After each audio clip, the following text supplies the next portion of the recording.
Hello, I'm Dan Rather, and welcome to the CBS Evening News Online edition. Just ahead, President Bush names John Negroponte to be the new head of U.S. intelligence operations. With a background in diplomacy, is this appointment a good fit or not?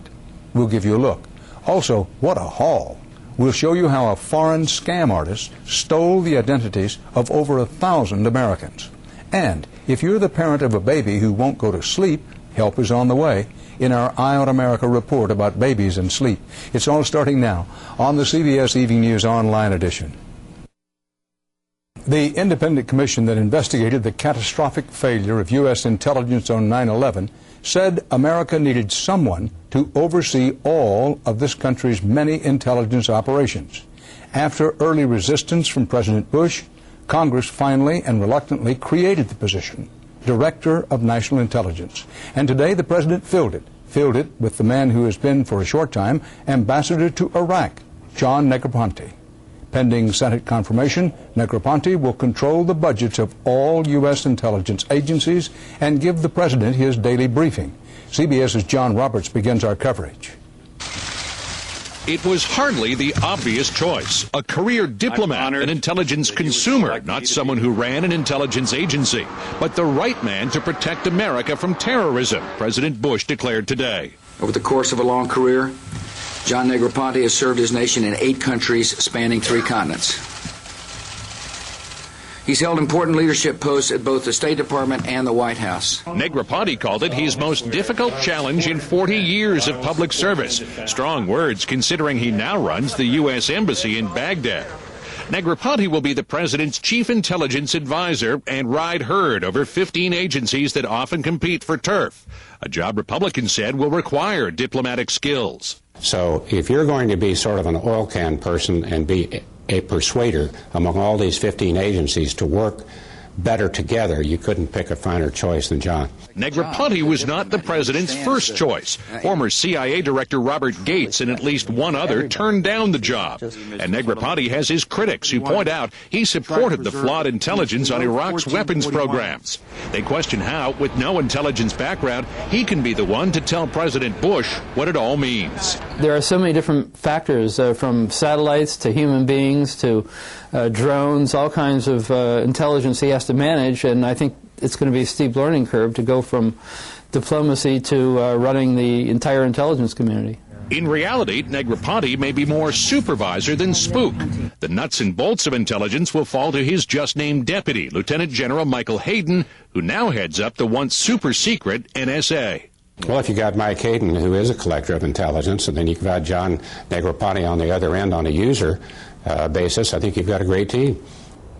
But how much power that team will have remains an open question. President Bush today insisted that Negroponte will control the purse strings.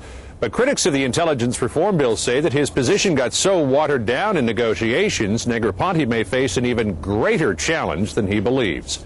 Dan? John Roberts reporting live from the White House. Thanks. It's a growing case of stolen identities nationwide.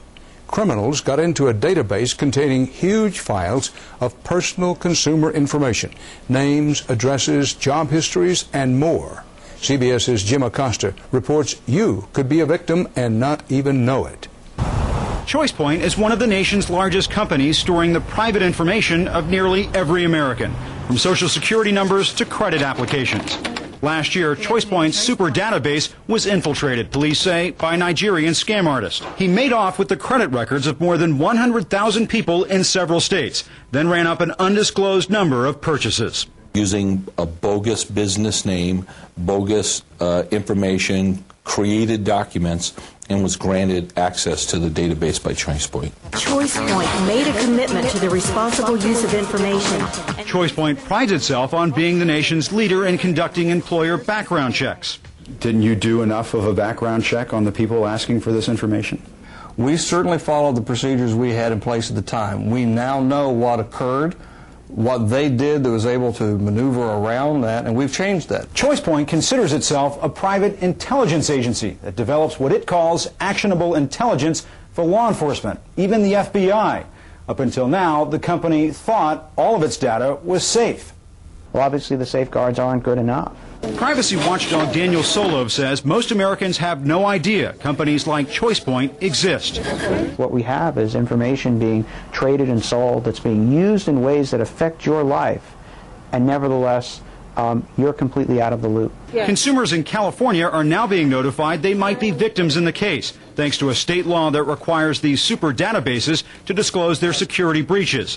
But there is no law, federal or otherwise, protecting the rest of the country. Jim Acosta, CBS News, Atlanta. We end tonight with babies and bedtime. Generations of parents have had to learn how to get their infants to sleep. This generation is no exception. CBS's Sandra Hughes has the ABCs of getting some Z's in tonight's Eye on America. They smell so nice.